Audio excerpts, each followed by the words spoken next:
Welcome to this YouTube channel. In this video we are going to talk about top 10 richest people in the history. So before starting this video, like this video, and subscribe to our YouTube channel for future updates.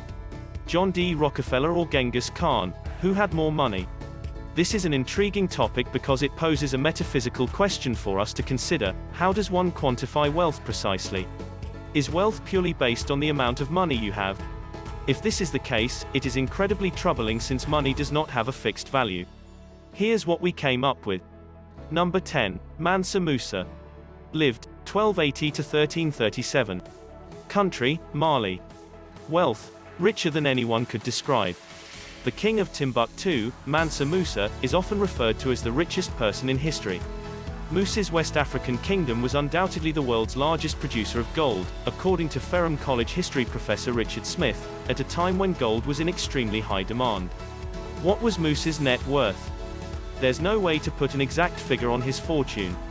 Records are sparse, if not non-existent, and contemporary sources characterize the king's wealth in impossible to understand terms. Hundreds of camels, each carrying hundreds of pounds of gold, are mentioned in some accounts of Musa's famous pilgrimage to Mecca, during which his spending was so extravagant that it caused a currency crisis in Egypt. Smith estimates that a ton of gold was produced by Malian miners in a single year. Others believe Musa's army numbered 200,000 men, including 40,000 archers, a force that even modern superpowers would find difficult to field. However, focusing on the king's exact wealth misses the point. Musa's wealth was so vast, as Rudolph Ware, an associate professor of history at the University of Michigan, describes, that people struggled to characterize it. This is the wealthiest man anyone has ever seen, Ware notes. They're trying to come up with words to describe it. He is depicted carrying a gold scepter, sitting on a gold throne, holding a gold cup, and wearing a golden crown. Imagine twice as much gold as you think a human being should have. That's what all the accounts are attempting to convey. When no one can comprehend your money, you must be extremely wealthy.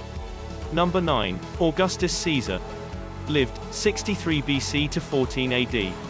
Country: Rome. Wealth: $4.6 trillion. Augustus Caesar was not only in control of an empire that accounted for 25% to 30% of global economic growth, but he also had personal wealth equal to 1/5 of his empire's economy, according to Stanford history professor Ian Morris. In 2019, the fortune will be worth about $4.6 trillion. Augustus personally owned all of Egypt for a time, Morris adds. It'll be tough to top that. Number 8. Emperor Shenzhong. Lived 1048 to 1085. Country: China. Wealth: ruled empire with 25% to 30% of global GDP. The Song dynasty in China, 960-1279, was one of the most economically powerful empires in history. Professor Ronald A. Edwards, a Chinese economic historian of the Song dynasty at Tamkang University, estimates that the country accounted for between 25% and 30% of global economic production at its height. The empire's wealth stemmed from technical advances, as well as excellent tax collection abilities, which Edwards believes were hundreds of years ahead of European governments. The Song dynasty's government was also highly centralized, implying that the emperor had extensive influence over the economy, according to the scholar. Number 7. Akbar I. Lived 1542 to 1605. Country: India. Wealth: ruled empire with 25% of global GDP. Akbar, India's Mughal dynasty's greatest ruler, presided over an empire that accounted for approximately 1/4 of global economic production. According to Fortune's Chris Matthews, the late economic historian Angus Maddison estimates that under Akbar, India's GDP per capita was comparable to Elizabethan England, but with a ruling class whose lavish lifestyle exceeded that of European society. The argument that India's ruling class was wealthier than their Western counterparts is supported by data from economist Branko Milanovic, who found that the Mughal dynasty was one of the most effective empires in history at extracting wealth from the population. Number 6. Joseph Stalin.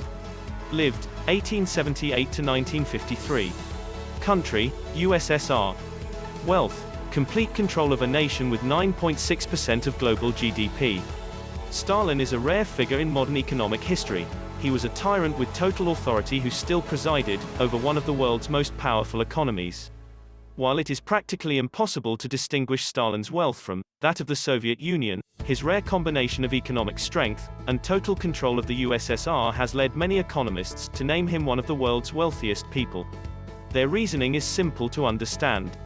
According to OECD statistics, the USSR accounted for approximately 9.5% of global economic production in 1950, 3 years before Stalin's death. As of 2019, the amount of production will be worth about $7.5 trillion. Although that money didn't belong to Stalin directly, he had the power to use Soviet economic strength for anything he wanted. George O. Leiber, a history professor at the University of Alabama at Birmingham, says, he had immense strength, and with his power, he could have everything he wanted. Without any checks or balances, he managed 1/6 of the planet's land surface. Is Stalin a wealthy man in the common sense? Leiber isn't persuaded. Was he one of the richest men? Asks the professor. I guess if you want to extend the meaning of wealth, but it wasn't his wealth, says the narrator. He was in control of the country's wealth. Even so, it's difficult not to have Stalin on a list of the world's most influential people. His fortune may be in doubt, but there's no denying that the premier's personal economic clout is unrivaled in recent history. Number 5. Andrew Carnegie. Lived, 1835 to 1919. Country, United States. Wealth, $372 billion. While Rockefeller receives all of the attention, Andrew Carnegie may be the wealthiest American of all time. In 1901, the Scottish immigrant sold his company, U.S. Steel, for $480 million to J.P. Morgan. Carnegie's economic strength was equal to $372 billion in 2019, equating to slightly more than 2.1% of US GDP at the time. Number 4. John D. Rockefeller. Lived, 1839 to 1937. Country, United States. Wealth, $341 billion. In 1863, John D. Rockefeller started investing in the petroleum industry, and by 1880, his Standard Oil Company had control of 90% of American oil production. According to his obituary in the New York Times, Rockefeller was worth $1.5 billion in 1918, based on a federal income tax return, and estimates of his total fortune the equivalent of about 2% of U.S. economic production at the time. According to data gathered by Measuring Worth, the U.S. did not keep official records on national income until 1932. In 2019, the same economic share will be worth $341 billion. Number 3. Alan Rufus, aka Alan the Red. Lived, 1040 to 1093. Country, England. Wealth, $194 billion. Rufus, William the Conqueror's nephew, took part in the Norman conquest alongside his uncle. According to Philip Beresford and Bill Rubenstein, authors of The Richest of the Rich, he died with £11,000, which amounted to 7% of England's GDP at the time. In 2018 dollars, it would be $194 billion. Number 2. Jeffrey Bezos. Country, USA. Wealth, $138 billion. On November 24, 2017, Bezos' wealth exceeded $100 billion for the first time, and on March 6, 2018, Forbes named him the world's wealthiest individual, with a net worth of $112 billion.